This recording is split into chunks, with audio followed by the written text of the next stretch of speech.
There is a scene about 90 minutes into Wim Wenders' enchanting film Perfect Days, where protagonist Hirayama is cycling over a bridge in Tokyo with his niece Nico.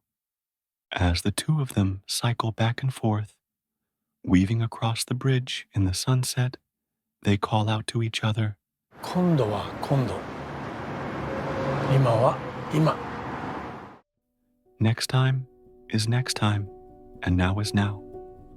In a film that says very little explicitly, this seems like a clear message regarding way of life. Since it was released, Wim Wenders' film Perfect Days has resonated deeply with audiences. This cinematic experience does not rely on high-intensity twists, adrenaline-pumping drama, or jaw-dropping plot reversals like others. It's a film unfold at an unhurried pace, evoking an introspective journey of Hirayama, played with delicacy and care by renowned actor Koji Yakusho, is a toilet cleaner. Each day he wakes up, puts away his bed, brushes his teeth, trims his mustache, spritzes his plants, then puts on his overalls, grabs his important things, and buys the same canned coffee from the same vending machine outside of his apartment, and then heads off in his van to clean the toilets of Tokyo.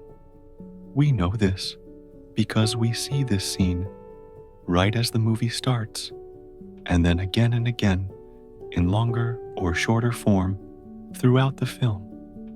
From the very start, before we even know his name, we see that Hirayama is a person of habit who find contentment and meaning in a simple and repetitive life. When Hirayama opens his eyes, he's happy that this new day starts. He's not suffering from having to go through his routine. The inspiration for the film, Perfect Days, came from a very real-world project in Tokyo called the Tokyo Toilet Project.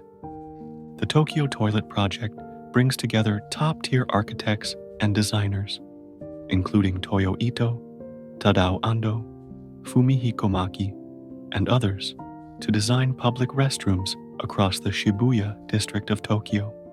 The goal was to transform these often stigmatized public spaces into works of art and design, changing the public perception of them.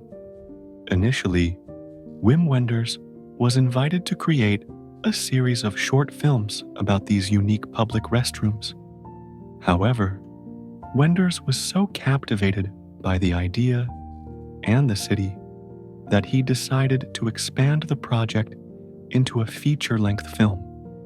Wenders was particularly drawn to the philosophical idea of a person who finds meaning and dignity in cleaning these beautiful spaces. And this is how the character of Hirayama was born.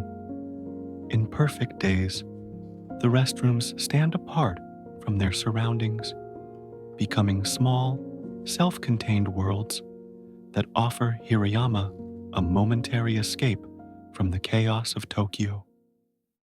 In a world that tells us to always be on the move, to always be chasing the next big thing, what can we possibly learn from a man who finds his entire world in the simple act of cleaning toilets?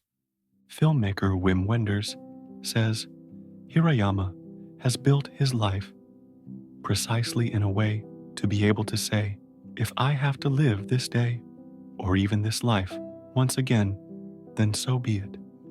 Not in the sense that he is reconciled to it, or that he could endure it, but that it could even be a source of joy. Hirayama does this through his absolute inhabiting of the moment.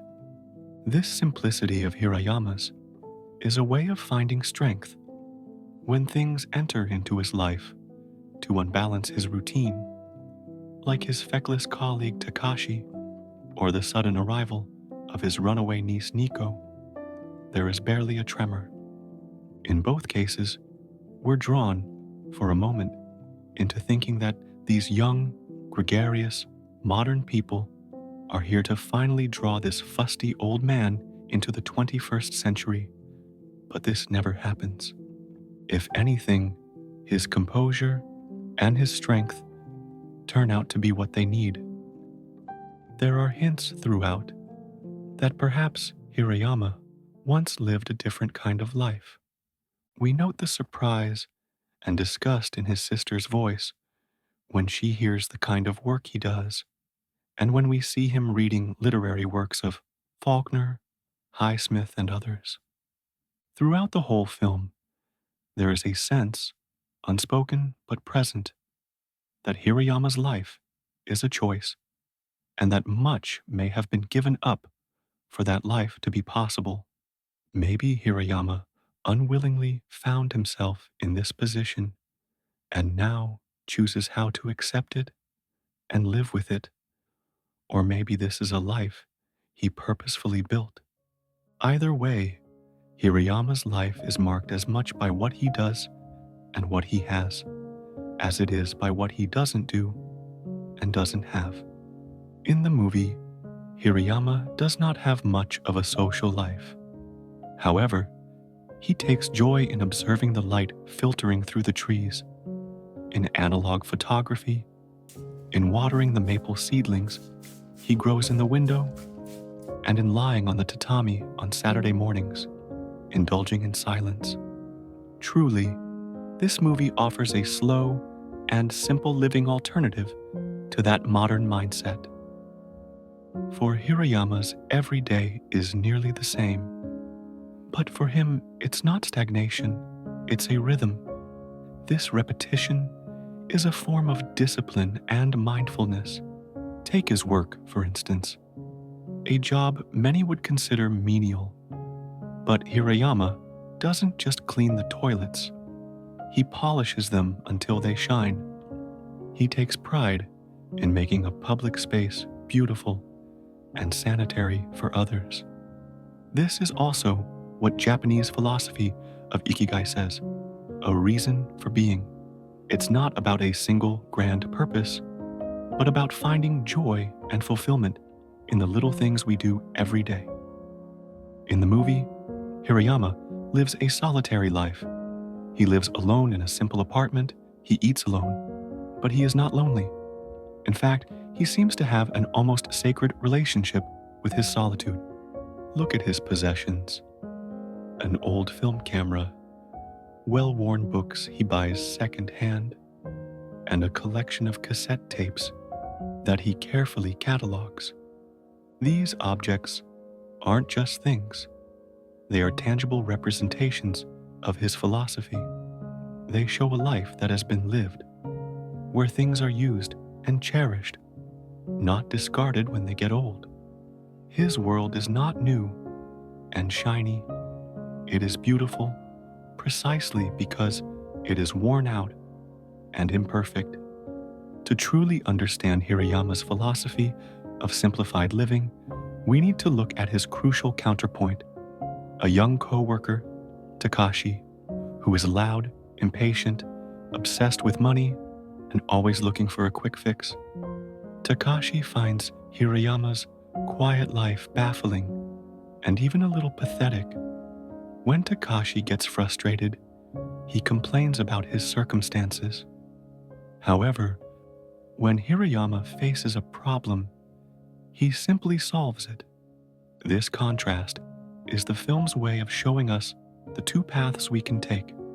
One is the path of constant seeking and dissatisfaction.